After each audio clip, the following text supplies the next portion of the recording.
Cribbage is a fun but challenging game to play. Learning how to play this game takes minutes, but mastering this game takes years. I first learned how to play cribbage when I was 12 or 13 years old. I learned from my great-grandfather before he passed away, and this game helps him live on in my memory. To play cribbage, you'll need either 2 or 3 people. But cribbage is best played by 2 people, and the demonstration that follows will be done with myself and one theoretical opponent. What you will need to play cribbage is a standard deck of 52 playing cards and 1 cribbage board. The rank of the cards is as follows. The king is high and the ace is low in this game. King, queen, jack, and 10 are worth 10 points apiece. Ace is worth 1 point, and the other numbered cards are worth their respective numbers, or values. The goal of this game is to be the first player to score 121 points, which is here on this board.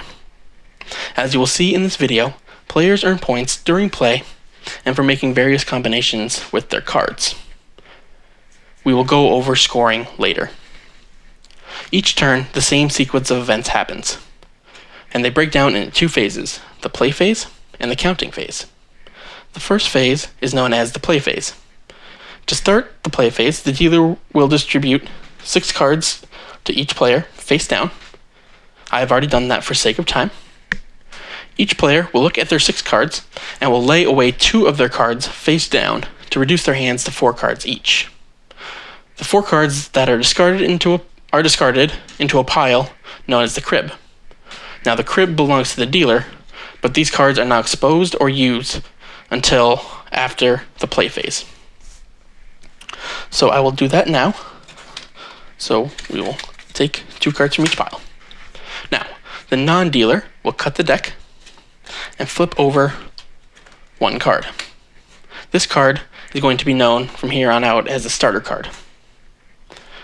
Starting with the non-dealer, each player lays 1 of their cards face up, but separate from the other players. So, the non-dealer will start. So the non-dealer will play a king.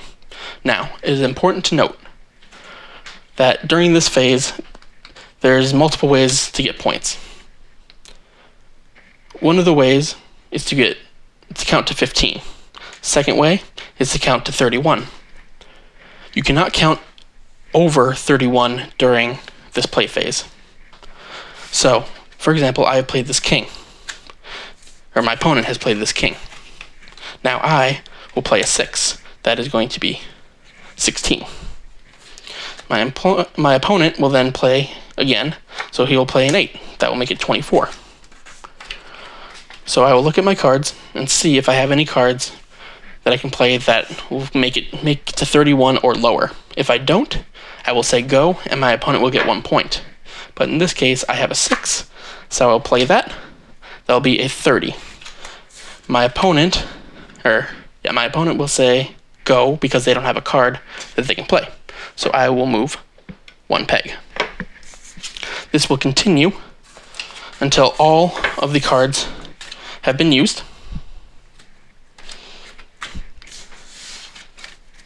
And then after, we'll start the counting phase. It's important to note all the types of scoring that can happen during this. So, if there is a pair that is played consecutively, so queen and queen, that is 2 points to the person who played the second queen. If a third queen is then played, that is 6 points to the person who played that third queen. A run of 3 consecutive cards is 3 points, a run of 4 is 4, and so on. Go is 1 point, and then the person who plays the last card during the play phase also gets 1 point. Now, the counting phase. This is where things can get pretty complex in terms of counting. So, what you do, you start with the non-dealer first. So this pile is non-dealer's pile. So we will look at the cards, and I can tell from this what you want is for cards to add up to 16 or 15, or to have a pair or a run. So in this case, we have 15-2, 15-4, and a pair is 6. So we'll move blue 6 spaces. And the non-dealer, their turn is done.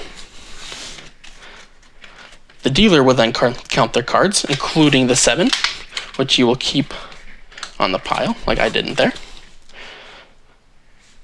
This one, though, it's a pair and another pair. No other points are scored here, so that's 4 points.